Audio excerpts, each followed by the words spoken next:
vlog is in partnership with Korea Tourism Organization Manila and Chungcheong Bokdo. Annyeonghaseyo! Welcome back sa episode 3 ng aming Korea Pilgrimage Adventure! Lilipat naman tayo sa isa pang exciting na probinsya dito sa Korea, ang Chungbok. Ito kami para hanapin si Ondal. Si Ondal yung nasa folk story nila na sikat dito sa Korea. So siya, namatay siya sa laban, sa battle. Pero yung love story nila ni Pyonggang, yun ang nagpa-folk story talaga sa kanila. Ngayon naman, narito tayo sa Ondal Tourist Area dito sa Danyang. Isang sikat na tourist destination na inspirasyon dahil sa alamat ng kwento ni na General Ondal at Princess Pyonggang sa sinaunang kaharian ng Goguryeo. So let's go, hanapin natin si Ondal. So dito din pala nag-shooting area. Grabe yung kanilang cultural, no, at saka yung kanila. Talaga na-preserve talaga nila papang. Saka totoo talaga yung castle nga, ganito kalaki yung mga May mga kawan, may mga kawan. Tingnan niyo yung mga K-drama na na-shoot dito. Talagang marami-rami na talaga. Bukod sa magagandang tanawin, mas makikilala rin natin dito ang kwento ng pag-ibig, katapangan, at katapatan ni na Ondal at Princess Pyonggang. A very ancestral house of Ondal. So ganito siya kahaba yung kanilang hagdan. And then si Ondal is naging mayaman na rin siya kasi naging asawa niya si Pyonggang. Ang princess. What a beautiful place. Ondal is just a folk story Mga pinurubay dati ng mga nakipaglaban 1500s ago. Uy, ang tagal. It's 1500s ago this? No. That's the shooting. The shooting, Replica. replica lang. Pero ito yung shooting na mga ginamit. At nireserve nila kasi parang ganyan na kamukhang-kamukha nung mga nasa shooting. Si Princess Pyonggang ay isang matapang at matalinong prinsesa, habang si Ondal naman ay isang mahirap na binata na madalas pagtawanan at tawaging Babo Ondal o Fool Ondal. Ngunit nakita ng prinsesa ang kanyang kabutihan at potensyal. Sa kabila ng pagtutol ng kanyang amang hari, pinili niyang pakasalan si Ondal. Dahil sa suporta at paniniwala ni Princess Pyonggang, nagsumikap si Ondal at naging isang mahusay na mandirigma. Kalaunan, kinilala siya bilang isang respetadong general ng Goguryeo. Golden interior. What is kind of? The family, the royal family come here. Kaya kung mahilig kayo sa kasaysayan, Korean culture at K-drama filming locations, siguradong isa ang Ondal Tourist Area sa mga lugar na dapat ninyong bisitahin kapag napadpad kayo sa Danyang, South Korea. Guys, another holy place na naman ang puntahan namin. At sabi nila kasi, this place is the first seminary, seminaryo dito sa Korea. Welcome to Bayron Holy Ground, isang lugar ng panalangin, kasaysayan at panampalataya dito sa Jecheon Chungbok. This famous actress? Very famous. I'm so glad to meet you. We're so glad to meet you too, Mr. Freddy. Mr. Freddy. Guys, ituturo tayo ni Mr. Freddy. St. Mary of Grace, School of Prayer. Ganda na school. School of Prayer. Tama talaga yung sinabi niya na this is the seminary. And then nagkaroon na rin din sila ng first seminary. At dito yon. Nang isinangka sa mundong ito, laking tuwa ng magulang mo. At ang kanyang nanay, yung ina. Sir, Yeah. Mr. Park, you like Freddie Aguilar. Oh, really? Yes. Greatest singer in the Philippines. Superstar. So, you know the song Anak, Anak? Oh, Anak? Sila. Sa mundong ito. Oh, right. He is Freddie Aguilar. You look like Freddie Aguilar, the superstar. Look at the Yeah. Oh, I'm so happy to hear that. yes. What a beautiful place. This whole place is look like a ship. The ship, yeah, the bottom of the ship, the boat. It's a boat. Boat. Because Michael inspired Noah's Ark. with Noah's Ark. Isa sa mga pinaka-unique na makikita rito ay ang simbahan na may disenyo na parang Noah's Ark, na sumisimbolo ng pananampalataya, pag-asa at kaligtasan. So guys, itong place na ito pala, the whole place is like a place parang inspired siya by Noah's Ark. So, kasing laki siya, para siyang hugis ng boat. Alam nyo guys, kung makapunta kayo dito para nag-pilgrimage, para na rin kayo pumunta sa Vatican. Siyempre, apakalayo naman nun, takot ako sa airplane. So, dito na lang ako sa malapit. But they inspired it in Noah's Ark. Yes. Is there's an entrance here? No. Now, so you can stay inside it. It's very good. Yeah. What's the beautiful Good to hear. Yeah. How can we contact a contact number, or we can put it in the screen that if there is one to have a recollection retreat here, Yeah. because many Catholic in the Philippines wants to pilgrimage or wants to connect to God here, and they want to have a seminar or to recollection, because there's so many beautiful places you can reconnect to God here. Here is the place for the tomb of a second Korean priest, the Ah, Father Che Yang Up. Che Yang Up. Yeah, first, going up. you know, you remember first priest of Korea, Saint Andrew Kim Dae. Kim Dae-gon. Yes. The first priest is Saint Andrew or Kim Dae-gon. Saint Kim Dae-gon, and now is second priest is Father. Yeah, second is Che Yang of Father Che Yang of. At dito rin matatagpuan ang libingan ni Father Che Yang-op, ang ikalawang pari ng Korea. He died in the yes, illness. yes. Si Che Yang Up, kaya pala, that's why we go to the up, because his name is Che Yang Up. Oh, yeah.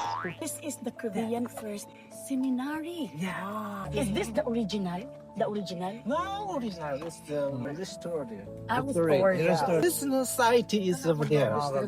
Itong cross, site. yung original site talaga, yes, yun. kung saan nakalagay yung kanilang first seminary. Dito daw talaga nakalagay yung pinakauna na seminaryo, yung tirahan ng mga pari, mga brother, dito daw talaga, at na-accept na yon. Lipat na dito sa harap ang parang it looks like seminary of old times. Makikita rin dito ang St. Joseph Seminary, ang kauna-unahang seminaryo sa Korea na nagsanay ng mga magiging pari. Tingnan niyo sa loob, yung lutuan nila. Okay. Ang lamig ha?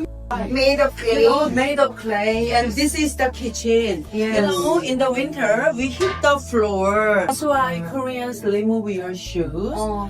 before entering the house. Oh, Ito na ang pinaka-first seminary. Na-find out kasi nila, lalo na ni St. Andrew, mas nakakatalino pag-aralan ang Bible. Kasi sa Bible, mas more ka matalino kasi mas deeper yung kaalaman mo sa pagpapakumbaba, for understanding people, for knowing their mga culture. That's why nainganyo talaga sila na pag-aralan ng Bible. Dito rin matatagpuan ang kuweba kung saan isinulat ni Hwang Sayong ang sikat na Bekso o Silk Letter noong 1801. Isang liham na humihingi ng kalayaan sa pananampalataya para sa simbahang Katolika sa Korea. So this is the letter that he wrote. Wang Sayong wrote this letter to support something important and save the people, save the believers. So this is the original. The copy. Yeah, copy. So this is Vatican's the original?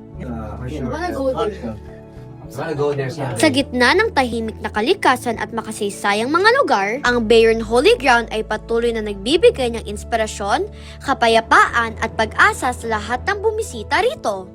We're here, dito tayo kakain ng lunch and seafoods. Let's eat and let's have a lunch. Bang, your favorite? Oras naman para sa masarap na seafood lunch. Fresh squid, shrimp at iba pang seafood dishes na nakahain. Papa, Mayo didn't Ate Gina, may cricket. Let us pray. Isa sa mga masayang bahagi ng aming tour ay ang pagtikim ng local food. At sulit na sulit ang seafood feast na ito. Busog na busog at ready na ulit para sa next na adventure.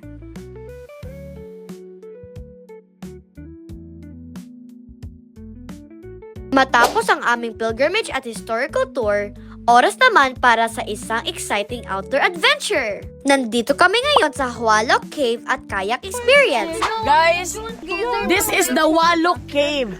This cave is naturally cold. 12 degrees It's very hot ha, sa labas very hot. So the temperature inside the cave stays constant because of geothermal heat. Oh. So hindi mo natin maintindihan yan. We cannot explain that, but I am sure the science has explanation to that. Okay, let's go. Welcome to Wango Cave! Let's explore inside! Pagpasok pa lang namin sa cave, agad naming naramdaman ang napakalamig na hangin. Kahit mainit sa labas, parang natural air conditioner ang loob sa kuweba. Outside, the temperature more than the 10 degrees Celsius, you feel here cold. But outside, the temperature is the lower than 10 degrees Celsius. You feel here warm. If super cold outside, it's warm Like here. winter. Yes. But if it's Hot, you feel here Cold. cold. Right. So it's like because of geothermal. God's creation. Sa gawa ng Diyos yun. You touch it po? In a cave, of course, always same. Papa, Always same. parang time. Parang marble. Parang marble. This one is called Baekbunseok. Dolomite. Uy, dolomites pala ito. Yan pala. Ang dolomites. Pati yung dolomite nila talagang stable pa rin. Ginawa ng tata. Sobrang refreshing ng pakiramdam habang naglalakad at ini-explore ang loob na ito. Habang nagpapatuloy ang aming tour, makikita ang iba't ibang rock formation sa nabuo sa loob ng libu-libong taon. Ito yung kinukuha nila ng bato daw para maging powder. Ito, isa sa mga ingredients to make a baby powder. So that's why it's cold. Because it makes you cold if you put a baby powder. Yeah, you know, Guys, ilagay ko to sa mukha ko, guys. Talagang mapapahanga ka sa ganda at hiwaga ng kalikasan. It's way back how many years old this cave? beginning was 1920. So, 100 years. Yes. Guys, 100 years ago, itong cave na ito, tas hanggang ngayon, still existing. Is there a story here that there's a ghost? So some people is witness. They saw the gold. Hindi mo maaari yan. But I think the ghost will be scared of us. Tabi-tabi po. Yung ghost ba naka-jacket?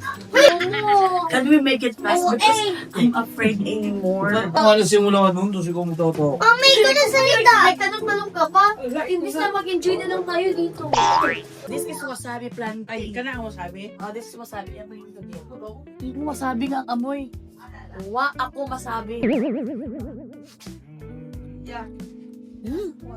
Lumabas ng wasabi. When I grind it, truly wasabi talaga siya. When I grind it in my teeth, it's wasabi. Wa ako masabi sa sobrang strong. You grind it, go. Saka mo mararamdaman ang wasabi pag nag-grind na. Di ba? Nag-wasabi?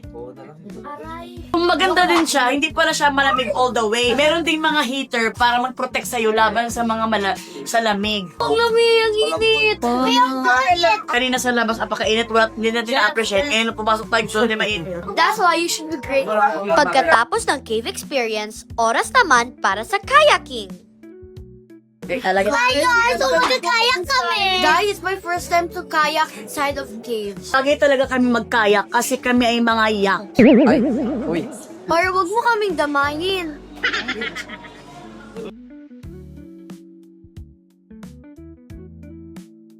Habang nagsasagwan, mas na-appreciate namin ang natural beauty ng lugar. Guys, picture muna kami, guys. Tabi-tabi po. First time talaga to kayaking inside the cave. Ayan, guys. Look at the scenery. Pwede kang magkayak. I-feel mo ang lamig at ang mga isda. Na mga, ano yung isda dito? Sturgeon. A sturgeon and rare. And hindi harmless. And is 10 feet long. Pag lumaki siya guys, so sabi na ni Stella, kailangan mo na ng pond. Oh, so parang tao kalaki. Guys, una na kami sa inyo. Stella, bilis na. Oh my gosh, mama. Bye-bye. Ang adventure na ito ay hindi lang exciting, kundi relaxing din. Mula sa malamig na kuweba hanggang sa payapang kayak ride, perfect itong paraan para ma-enjoy ang nature at makapag-relax. Huwag din yung palampasin ang experience na ito. Isang kombinasyon ng adventure, relaxation, at breathtaking scenery na siguradong mag-iiwan ng magandang alaala. Ngayon naman, nandito tayo sa Danyang Gogyong Market, isa sa mga traditional markets dito sa Danyang, South Korea. Welcome to Danyang Gogyong Market! So maganda at maganda ang mga binebenta dito ng mga street foods too. So let's go! Let's find out! Let's go!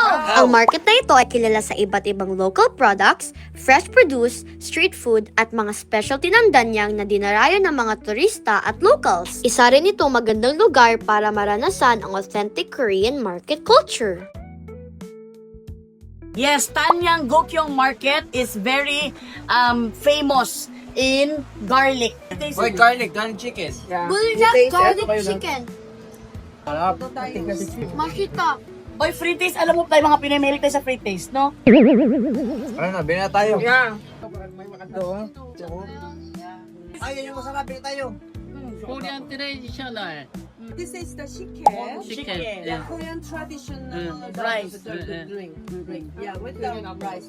This is The omija. Omija. Five. it's very good health. Yes. I this made. Vitamin C. Second day. Have a nice day. 감사합니다. 네, 감사합니다. Ay, it's so delicious daw, mami. Kasi, so let's gonna taste it. It's good for the health. Bukod sa shopping at food trip, ang Danyang Gogyong Market ay magandang lugar din para makita ang araw-araw ng buhay ng mga Koreano at maranasan ang kanilang hospitality. Ito ay palengke nila, ha? This is market. So, ang ganda talaga ng palengke nila. Ang linis. Tinan mo, oh. Ang dry ng palengke nila. Ang linis. Oh, parang... Kaya nga, naghanap pa ako ng dumi. Wala ka maamoy na dumi. malalsa, no? What is this? Ay, bawang. Ayan na nga ang bawang. Kasi kilala nga ito sila sa bawang. O, bumili ka na. Ay, gusto ko tumeli ko sa bawang. Okay. Kamsamnida. Kamsamnida. Isa sa mga kakaibang matitikman dito sa Danyang Gogyong Market ay ang sikat nilang garlic ice cream. Ayan. So, itatry ni Papa because siya ang mahilig sa garlic. Okay? Ice cream garlic. This one. Thank you. If it Thank you. is delicious. Di pa amoy, be? Ay. Wala pa rin ako naamoy. Okay, I'll try the garlic.